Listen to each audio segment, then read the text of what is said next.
pursue the things that you find stimulating, interesting, happy-making, and the manifestation or the expression of those things, be they feminine or masculine or both, will naturally come out. Hello, family. I hope you're well and taking care of yourself and taking care of each other. So I was listening to this guy today about a last name of Glover. I can't remember his first name. And he was talking to a couple of young ladies. They're all coaches, masculine and feminine focused coaches. So this guy, he has a PhD, I believe in like psychology, specializing in marriage. He coaches men who are having relationship problems. It sounds like mostly het cis men. And they coach women who are having relationship problems with men. Het cis women, I guess. And one of the things that like everything that he said, to me, I was kind of grimacing, going, is that really true? That's like not true for everybody. And that's okay, because he's talking about a group of people. He's talking about the men that he works with, and he's talking about them in a general way. I'm sure that there are individuals. I'm sure there's a lot of variation in his group, and I really felt a disconnect with the concepts of masculinity and femininity that he was talking about, and the women were really agreeing with. I thought it would be kind of a fun thing to explore masculine in the tarot. So here we go. Okay.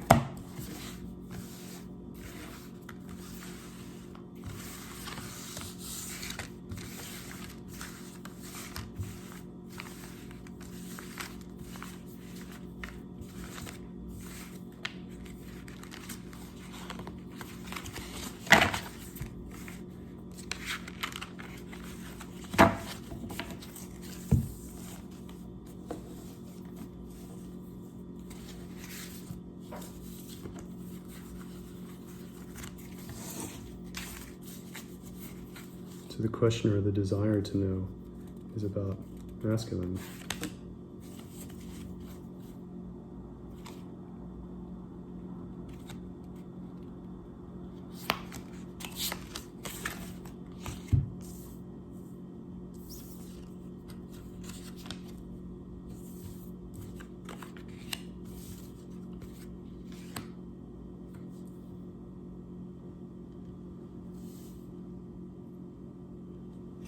Let me just turn this around. So we have the magician, who's the second youngest male in the deck. The first youngest is the fool. And then we have the world, which has hermaphroditus, the hermaphrodite, in the center of it. And we have the Six of Wands, which has Jason and the Argonauts. And Jason, of course, he's hoisting this fleece of this golden ram up over his head. There's, a lot of masculine energy here, but there's extremes. There's extremes. Let's start with this one, because this is one of the most interesting. So, the World card, for a lot of people, for a lot of readers, and for a lot of people getting readings, often indicates the ideal position. The saying, you're right where you should be, right where you want to be. Ideal position. You have everything around you that you need. All the four elements are represented. You have this snake eating its own tail, the Ouroboros. Right, so that the head and the tail, the beginning and the end of a process or creation or movement of energy, is represented in that. There is a sky, which to me looks like it has as its backdrop something that looks like half ocean and half mountain. I could be wrong about that, but hey, this is me doing the reading, so go do your own. And we see lots of masculine upright symbols, like the sword and the wand, and more feminine symbols like the pentacle and the cup, which is the most feminine of all of them. So I would say that if you look around the photo, what you see is a predominance of masculine energy. There are even these kinds of wands or sticks being held by hermaphroditus. But in the center of that is the most, let's say, unique figure in terms of gender identity or in terms of sex. Sex is what you are assigned or what you show at birth, and gender is how you identify or how you manifest. Kind of like sex is sort of like genotype, your genetics, and gender is kind of a phenotype, like how you manifest or what you show, what you express. So we have something someone in the middle. A symbol is a thing, a person is a one, but we have a someone in the middle who is both genetically and the expression of both masculine and feminine. You can see that there are two heads, a masculine and a female figure. They're royalty. This is the child of Mercury and Aphrodite, I believe. And the child that they had, it varies from version to version, but the child that they had was either born mixed sex or later was combined into one person. So either there were twins, a boy and a girl, who were born and then combined, or Hermaphroditus was simply born both masculine and female sex. So, if you look at these two cards, it's pretty like, I see the masculine. It's what I would expect. It's this guy who's got like some royal vibe with the robe and a bunch of like skilled stuff. Maybe he's a doctor with the Asclepian symbol. Maybe he's like, a merchant. He might be some kind of warrior. And then there's the Six of Wands. The guy over here, like, he's conquered nature. He killed part of nature to prove that he was something. Probably, the greatest warrior, the greatest at something, right? And he's got this enormous band of men behind him. Actually, there was one female who I don't see, Atalanta. Atalanta was part of his group, and I could be wrong, but I don't see a female there anywhere. She should be there, but I don't see Atalanta. Okay, so anyway, we have, as far as I'm concerned, in this card we have the suppression of femininity, because one of the Argonauts, Atalanta, is missing. But you can see that, to me, it's interesting. You can see that there's, I would say, hyper-masculinity and maybe expected masculinity. There's a lot of masculinity bookmarking or on either side of something that just blows your mind. I mean, come on. Which one of us wouldn't want to spend time with Hermaphroditus over Jason? With Jason, you know what you're going to get. You're going to get left on the shore of some fucking island somewhere after you help him slay the dragon. With the magician, this guy, he's like the god of liars, okay? I don't mean the instrument, I mean of actually lying. So, the god of thieves, the god of lying, all that. You gotta take everything the magician says with a grain of salt. This guy takes great ideas. Well, you hope they're great. This guy takes a lot of ideas and he brings them down into concretization, whether that's to write down a plan on a piece of paper or whether that's to create something, to manufacture something, or to start some kind of relationship. The magician is the one who acts as the conduit for that, right? Interesting, right? Like he's pointing up and down, as above, so below, and he's kind of that, like I said, a conduit, right? He's bringing things from above and bringing them down below into the material world. He's also taking things from the mind and bringing them down into the body, the genitals, the pelvis, which is where we manifest. It's where human beings manifest life. It's where we manifest material in the form of another human being, another body that is generated within our own bodies, or in his case, because of his own body. As above, so below. And a conduit, a vessel that conveys genetic material, conveys sperm to the egg. A conduit is something we usually think of as feminine. We usually think of a conduit, a way through, as feminine because it's like a tube or a valley or a riverbed or a stream bed or a tunnel.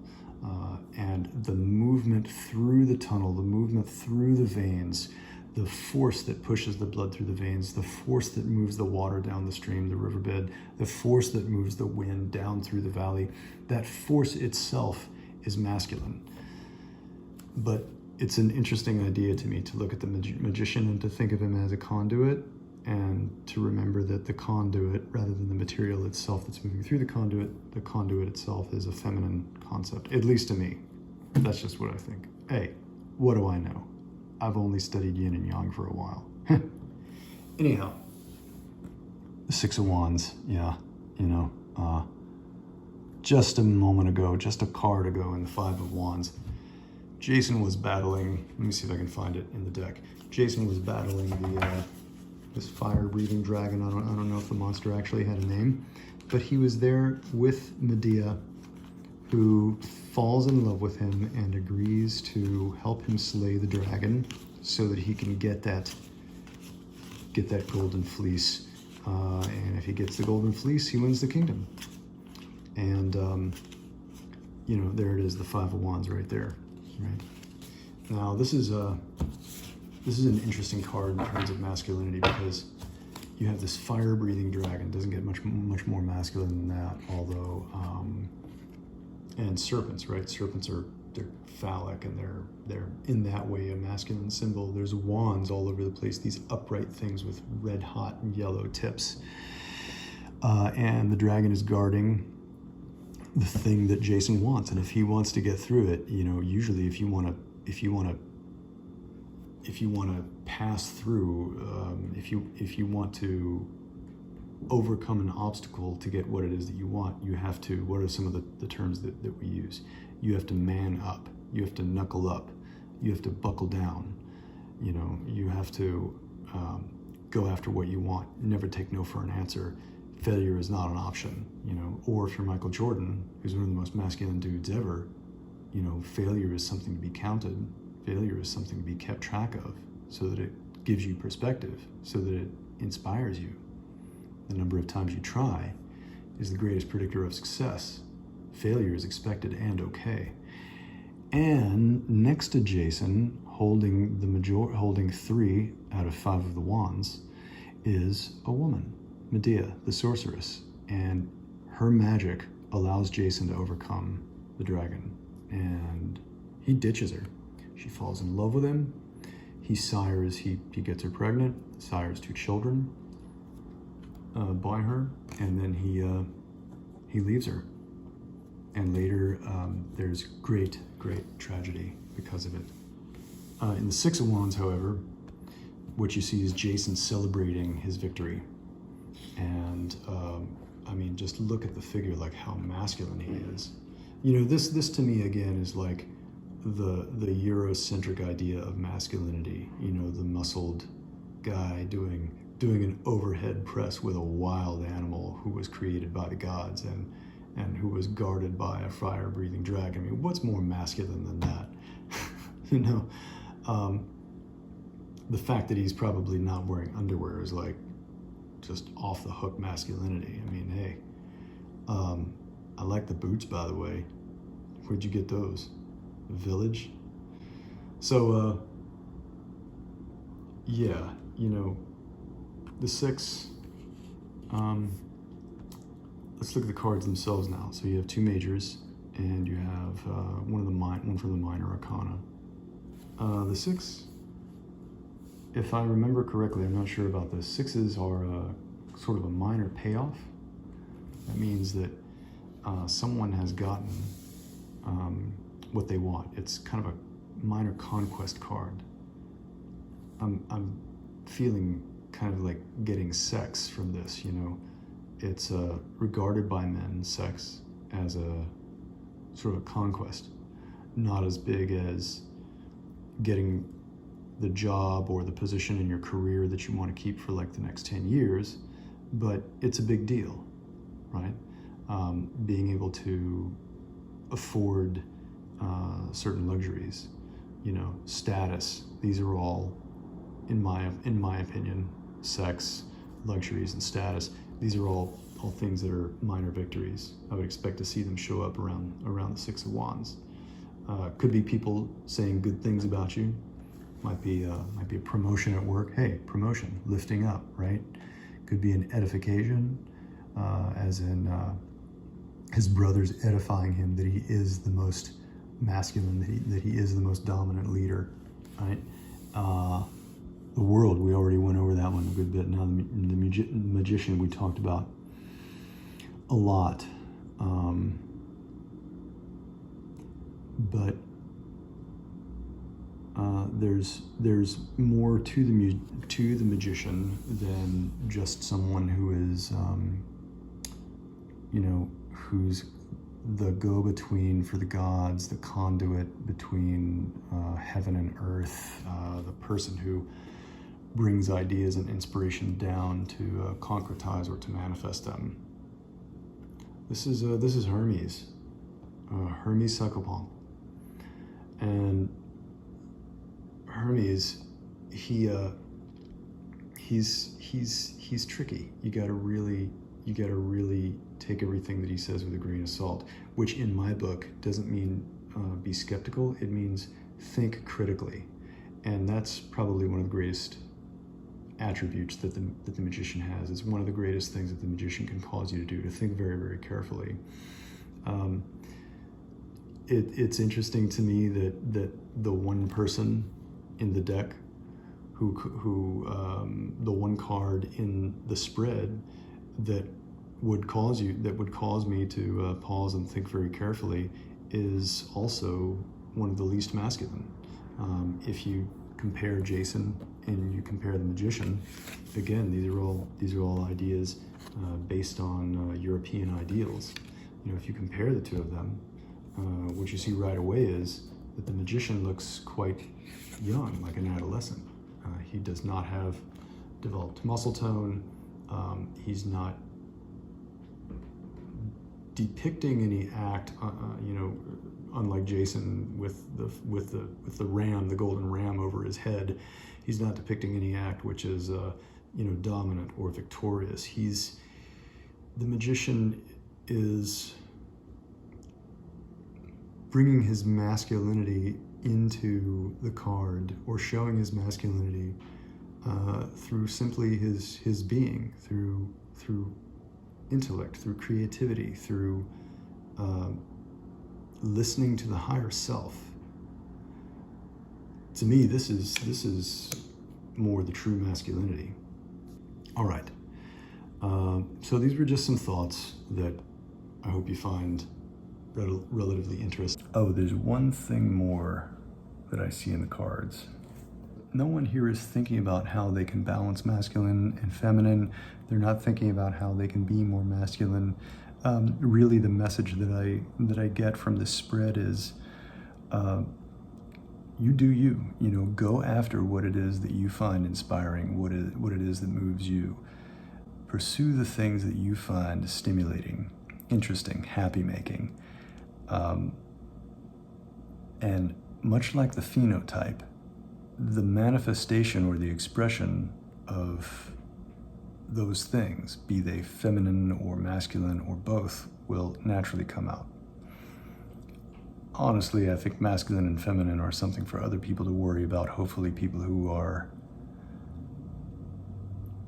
going to be kind to you about it, because they're often weaponized against all of us. I wouldn't know anything about that.